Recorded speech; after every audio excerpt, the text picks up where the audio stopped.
Here on saberduelgaming, we have already looked at football games, and on top of this, we have already looked at professional wrestling games. But alongside these two, there is one other sport I consider myself a fan of that we've not yet seen. Hello there, welcome to saberduelgaming, where we always take the high ground, and today we're doing our retro review of ice hockey. Released onto the Nintendo Entertainment System back in 1988, this 1- and 2-player game focused obviously on the sport of the same name.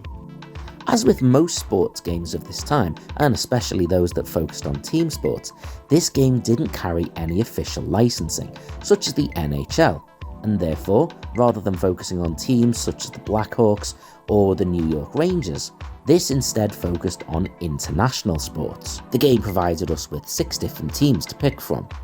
Most versions of the game included USA, Sweden, Poland, Canada, Czechoslovakia and Russia. However, instead of Sweden, the Japanese version included, naturally, Japan. Aside from your goalkeeper, you could choose your players, although it wasn't by name. Instead, you just had heavy, medium and light players to alternate between. There was no notable difference between the teams other than the colour of their clothing. You just chose which members of the team you wanted to have, and from that point on, it was entirely down to your own ability or the difficulty you played the game on. There was one standard and simplistic arena for all games, however, it did look reasonably like a hockey pitch, so it did the job despite being very basic. The game then played out, well, as you would expect from a hockey game, but from those that may have no interest in ice hockey, I'm not entirely sure why you're watching this, but it would be played out across 3 periods, with the aim being to get that puck inside the opponent's net as many times as possible, and hopefully more than the other team does, in order to win the game. The graphics, same as the gameplay, were simplistic and basic, but did genuinely do the job, and that puck did slide across that ice pretty damn well.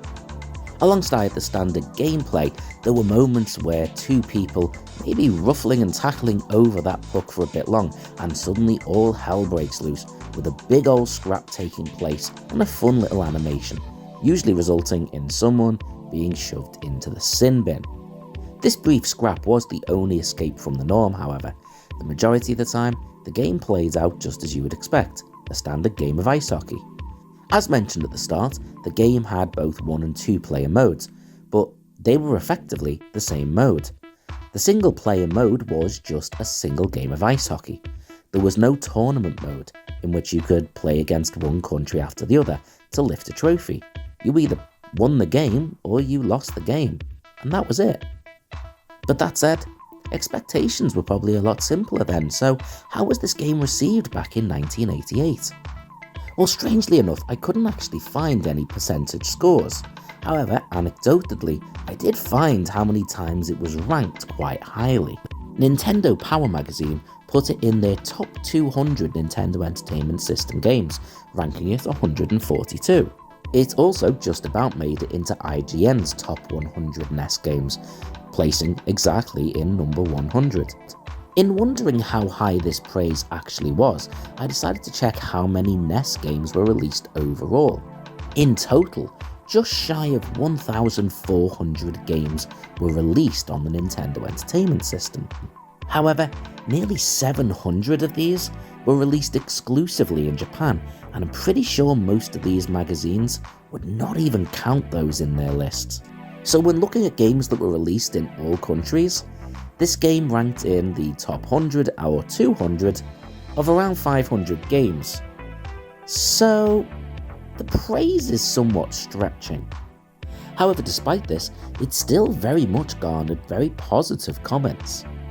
Some stated that the game required a great deal of skill.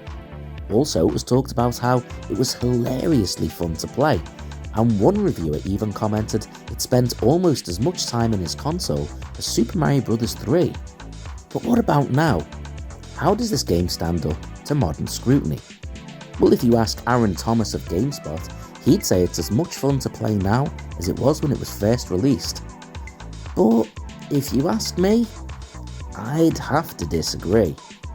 You see, at around this same time, another game was released, a little classic called Blades of Steel.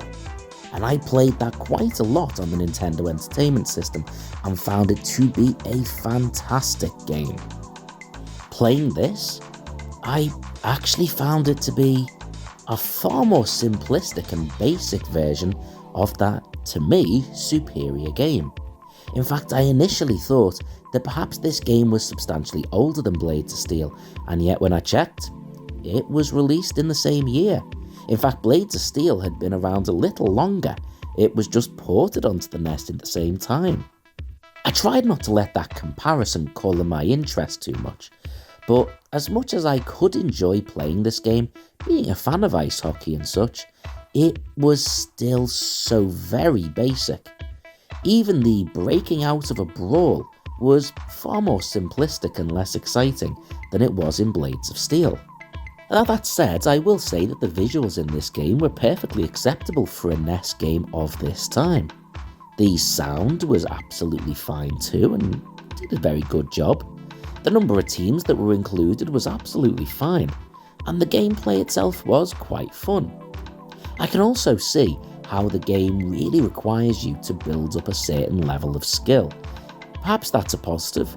It can also be a negative when you just want to pick up and play. That comes down to an individual opinion, I'd say. I'd have to say that if Blades of Steel hadn't been released at the exact same time, I may have a very different perspective of this. I can certainly see the argument that the slightly more cartoony graphics of this are far more fun to look at, and there is the potential that with longer play, that tactical type of gameplay that people spoke about could certainly give it more longevity than Blades of Steel's more arcade style play.